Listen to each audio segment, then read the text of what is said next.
So this is gonna be a hard video for me, but I feel like I have to make it because Daywave Radio is sending his supporters to my channel to call me a liar and tell me that my life is not real.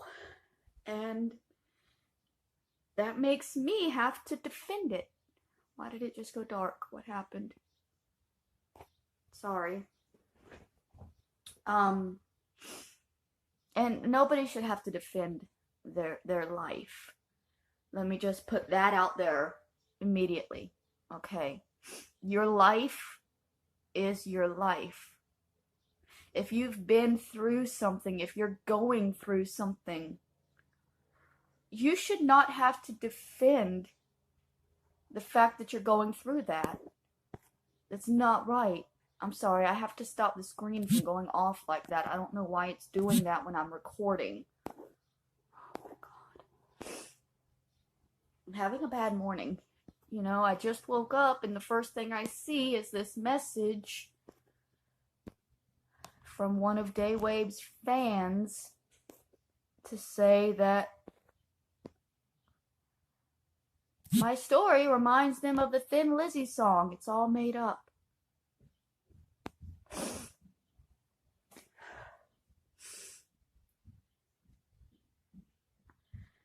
I've struggled a lot with people calling me a liar. After my book was released, my family said that it was all lies. But it's not. I have records. I have police records. Right? I can show y'all where my mother was arrested for prostitution less than 2 months after my little brother was born disabled with cerebral palsy. I can show y'all where my father was arrested for being her pimp. I can prove to y'all that she left us children with sex offenders and drug addicts while they went out to do those things. And people will still tell me that I'm lying. I can show y'all the prison records of my father going to prison for marijuana, and y'all would still tell me that I'm lying. So the evidence that I'm about to show y'all, I know that you're still just gonna tell me that I'm lying, you know? So why am I doing it? Why am I doing it? Y'all can't find it on your own, obviously, or you would have already, so why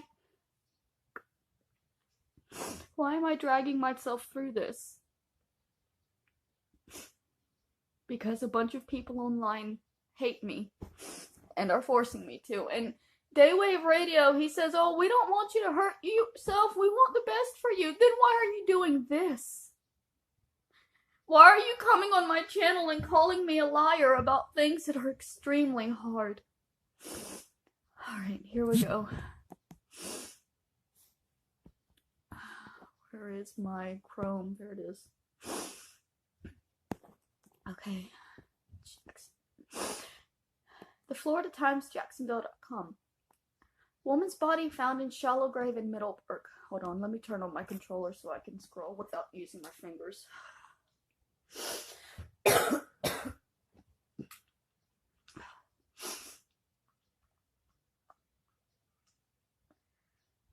God, that's the house.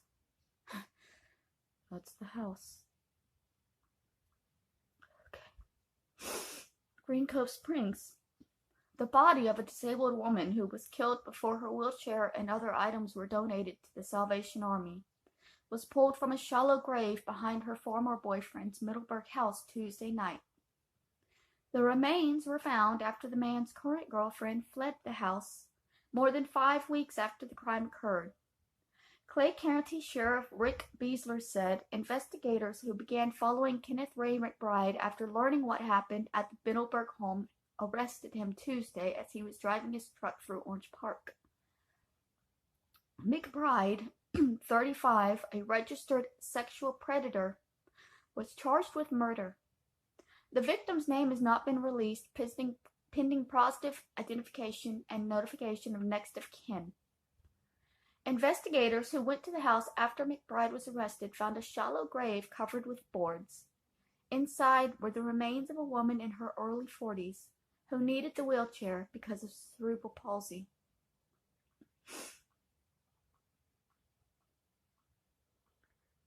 Beasler said the woman who had not been reported missing and that no next of kin had been located. He said he did not know how long she had lived there. No one had reported her missing for 5 weeks, he said.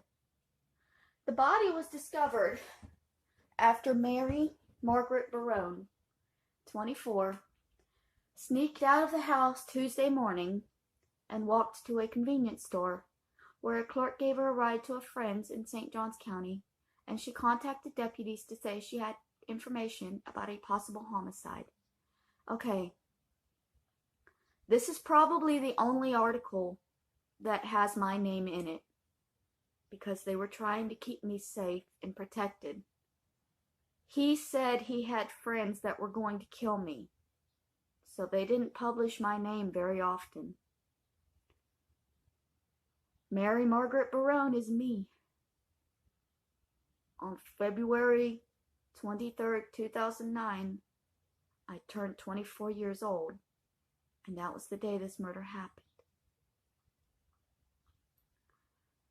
Detectives said Barone was in fear for her safety and had been living at the house but not present when the crime occurred. Police were told that on February 24th, the woman's body was removed from the house and dumped in a backyard grave dug the night before. The next day, the wheelchair, a portable toilet, and the victim's personal items were taken to the Salvation Army. McBride, who worked at the Orange Park Goo Car Wash on Blanding Boulevard, was placed under surveillance until investigators and an assistant state attorney gathered enough information to make an arrest. After McBride was stopped, the yard behind his house was searched. McBride was held in Clay County Jail without bail. The remains were taken to the medical examiner's office for an autopsy. He could not speculate on motive, but said the disabled woman was believed to be a former girlfriend of McBride's. Barone is also believed to be involved with McBride. He said detectives are continuing to interview her, and she has not been charged. Deputies had been familiar with McBride in the past at the house because routine contacts with registered sexual offenders are required. Investigator Joey Jett said he did not know details of when those contacts occurred. McBride's home is offset from a narrow dirt road, which was turned into a thick mud by a steady downpour. Neighbors said it was rare to see McBride outside his home. Tom Henshaw has lived in the neighborhood for almost 3 years, but he said he can count the number of times he's seen McBride on one hand. He said the neighborhood is a close-knit, and residents exchange daily greetings and waves. My wife go to bed with our doors and windows open, he said. We always felt comfortable here, but we'll be closing them now.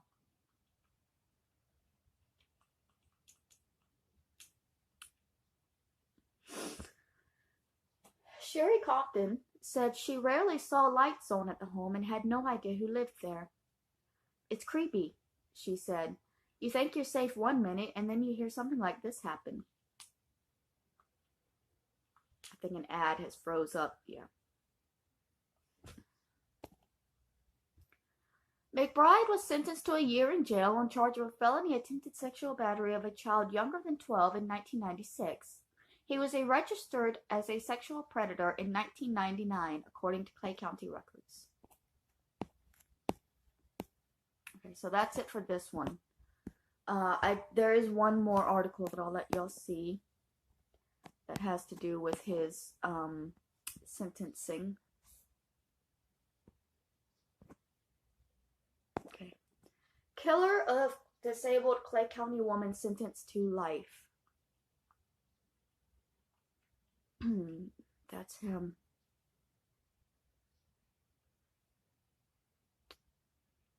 That's him.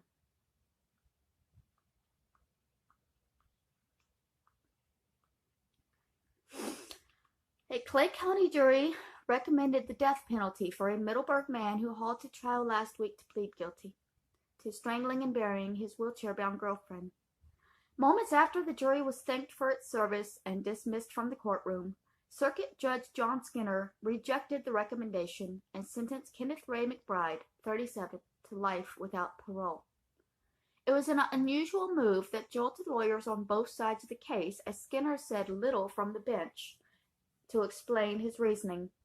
He told McBride nobody would ever know why he killed 46-year-old Roberta Laws, but that prison would be an appropriate place for him to die one day, whether that be by natural causes or suicide. McBride was charged with Law's February 2009 murder. Excerpts from an interview with police show that he told investigators he choked her like a dog. She was pregnant too. That's not in any of these, but she was. That's something only I know, I guess, because I was so involved with the case.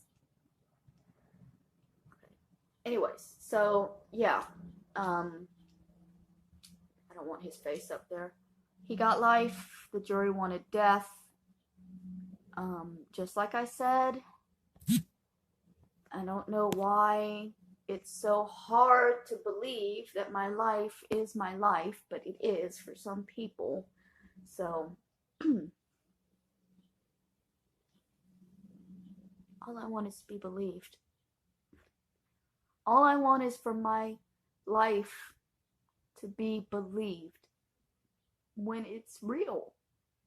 There's news articles that have my name. How can y'all still tell me that I'm just making all of this